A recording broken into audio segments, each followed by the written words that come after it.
I'll be showing special education and accessibility resources for remote learning. We just launched this site. Now, first off, there's a whole new section around supporting this new model of delivery for remote special education. Things like teachers as consultants, connecting with students and parents, creating accessible content, and data collection. So as an example, I'll switch to this tab on teachers as consultants right here. And you can see the way it's structured is there's content, but also these short little 1 to 2 minute videos that are really easy and practical to get up and running. So you can see we've embedded these right onto the page. If I go to the data collection tab, so back here you see data collection, let's go in there.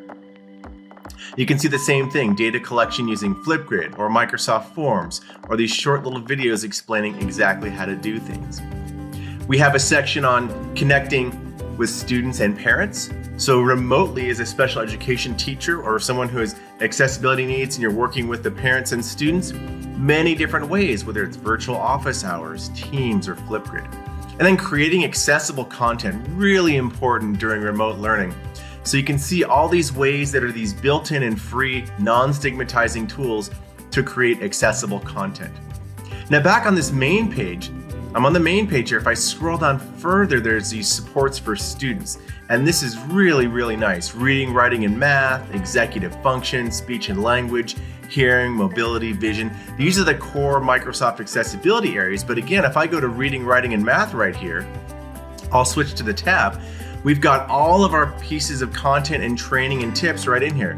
Speech to text dictation, the immersive reader, word prediction, live captions, and each of these has this short little embedded video. Things like speech, language, and communication, those are all baked in here. We've got hearing, mobility, sight, vision. We even have a set of pages and videos around second language learners. And so if you have the parents of the special education students or parents of students that have accessibility needs, again, all of these things are built in for English language learners or non-native speakers. And at the bottom of the page, there's a couple of categories, including inclusive practices for all learners. So accommodations right here at the bottom, I'm going to click on that. And again, there's a lot of reading accommodation, writing accommodation, executive function. All of these pieces are really, really covered deeply in that site. So that's a quick tour of the brand new special education and accessibility resources for remote learning. This is one of the best sites I have ever seen, and I encourage you to use it and share it.